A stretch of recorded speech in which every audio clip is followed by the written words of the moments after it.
नहमदुहु व नुसल्ली अला रसूलिहिल करीम अम्मा बाद बिस्मिल्लाहिर रहमानिर रहीम अस्सलामु अलैकुम व रहमतुल्लाहि व बरकातुहू। कुर्बानी के फ़ज़ाइल, कुर्बानी करने के फ़ायदे, कुर्बानी का सवाब।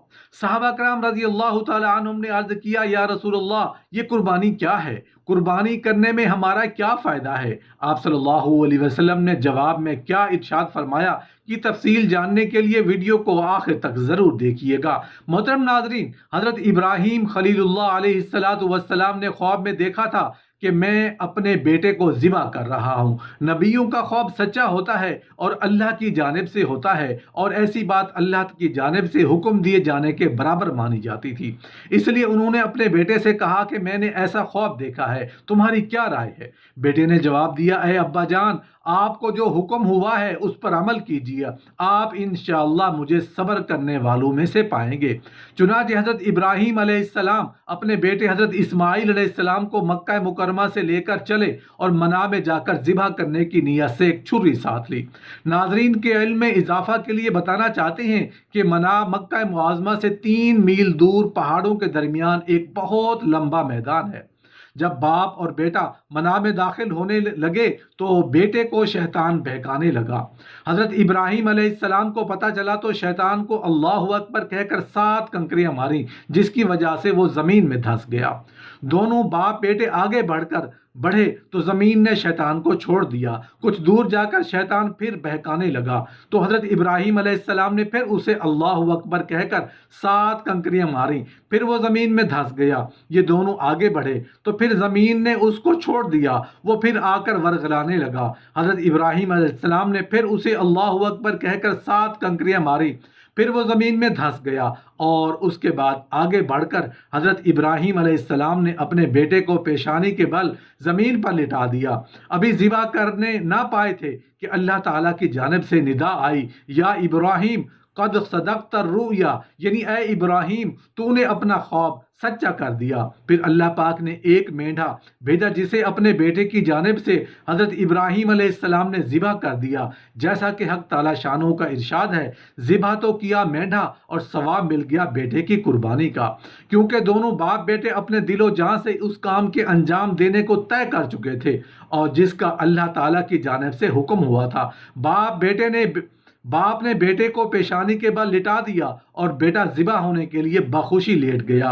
दोनों ने अपनी जानिब से कोई कसर नहीं छोड़ी। मोहतरम नाज़रीन, अल्लाह जल्ल शानू के यहाँ नीयत देखी जाती है। अपनी नीयत में ये दोनों सच्चे थे। ये वाक़या कुर्बानी की इब्तदा है, और हज के मौका पर जो कंकरियाँ मारी जाती हैं उनकी इब्तदा भी इसी वाक़या से हुई है। उन्हीं 3 जगहों में कंकरियां मारते हैं जहां शैतान ज़मीन में धंस गया था। अब उस जगह निशानदही के लिए पत्थर के मीनार बना दिए गए हैं। उसके बाद अल्लाह ताला की रज़ा के लिए जानवरों की कुर्बानी करना इबादत में शुमार हो गया। चुनाचे नबी करीम सल्लल्लाहु अलैहि वसल्लम की उम्मत के लिए भी कुर्बानी मशरू की गई है। हर साहिब हैसियत पर कुर्बानी वाजिब है, और अगर किसी की इतनी हैसियत ना हो और वो कुर्बानी करे तब भी सवाब अजीम का मुस्तहिक होगा। हज़रत ज़ैद बिन अरकम रज़ी अल्लाह तआला अन्हु फरमाते हैं कि सहाबा कराम रज़ी अल्लाह तआला अन्हुम ने अर्ज़ किया, या रसूलल्लाह, ये कुर्बानी क्या है? आप सल्लल्लाहु अलैहि वसल्लम ने फरमाया, ये तुम्हारे बाप हज़रत इब्राहीम अलैहिस्सलाम की सुन्नत है। उन्होंने अर्ज़ किया, या रसूलल्लाह, इसमें हमारा क्या फ़ायदा है? आप सल्लल्लाहु अलैहि वसल्लम ने फरमाया, तुम्हारा फ़ायदा ये है कि तुम्हारी कुर्बानी के जानवर के हर बाल के बदले में एक नेकी मिलेगी। उन्होंने फिर अर्ज़ किया, या रसूलल्लाह, जिन जानवरों के बदन पर ऊन है उस ऊन का क्या हुक्म है? क्या उस पर भी कुछ मिलेगा? आपने फरमाया, उनके हर बाल के एवज भी एक नेकी मिलेगी। उससे बढ़कर और क्या सवाब होगा कि एक कुर्बानी करने से हज़ारों लाखों नेकियां मिल जाएं। दुम्बे और भेड़ के बदन पर कितने लातादाद बाल होते हैं, अगर कोई सुबह से शाम तक गिनना चाहे तो भी ना गिन सके। तो सोचिए, हमारे चंद हज़ार के मुकाबले में कितनी बेहिसाब नेकियां हुई, और इस कदर अजर सवाब को देखकर खूब बढ़ चढ़ कर कुर्बानी करनी चाहिए। वाजिब तो वाजिब है, अगर वुसअत हो तो नफली कुर्बानी भी करनी चाहिए। इन मुबारक दिनों के चले जाने के बाद फिर ये दौलत कहाँ नसीब होगी, और इस आसानी से ये बेशुमार नेकियां कहाँ मुयस्सर होंगी। फिर अगर अल्लाह जल्ल शानू ने माली फराखी अता फरमाई है तो जहां अपनी तरफ से कुर्बानी करे वहां अपने मरहूम अजीज़ की तरफ से भी कुर्बानी करे। मसलन माँ बाप, बहन भाई वगैरह, ان کی طرف سے قربانی کرنے سے ان کی روح کو اتنا عظیم و شان ثواب پہنچ جائے، اور کیا ہی اچھا ہو کہ محسن اعظم نور مجسم رحمت دو عالم صلی اللہ علیہ وسلم کی جانب سے اور آپ کی اہل بیت کی طرف سے بھی قربانی کی جائے، ورنہ کم از کم اپنی واجب قربانی تو ضرور ہی کر دے۔ جس شخص نے قربانی واجب ہوتے ہوئے نہ کی تو اس سے بڑھ کر بد نصیب اور محروم کون ہوگا۔ حدیث میں ایسے شخص کو عیدگاہ میں حاضر ہی سے منع کر دیا گیا ہے۔ حضرت علی رضی اللہ تعالیٰ عنہ سے روایت ہے کہ نبی کریم صلی اللہ علیہ وسلم نے فرمایا، اے فاطمہ جاؤ اپنی قربانی پر حاضری دو، کیونکہ اس کے خون سے جو ہی پہلا قطرہ گرے گا تمہارے سارے گناہ معاف ہو جائیں گے، نیز وہ جانور قیامت کے دن اپنے خون اور گوشت کے ساتھ لایا جائے گا اور پھر اسے 70 گنا بھاری کر کے تمہارے میزان میں رکھا جائے گا۔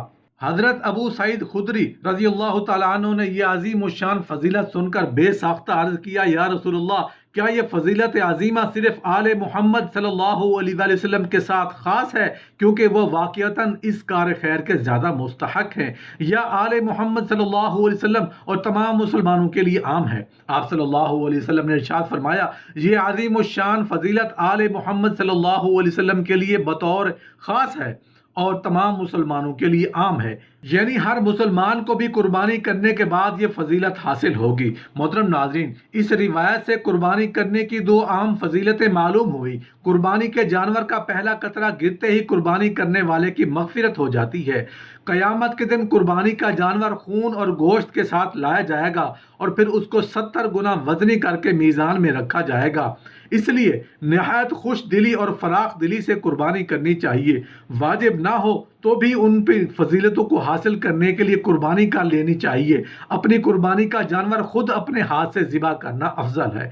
اگر خود ذبح کرنا نہیں جانتا تو دوسرے سے بھی ذبح کرا سکتے ہیں، مگر ذبح کے وقت وہاں خود حاضر رہنا افضل ہے۔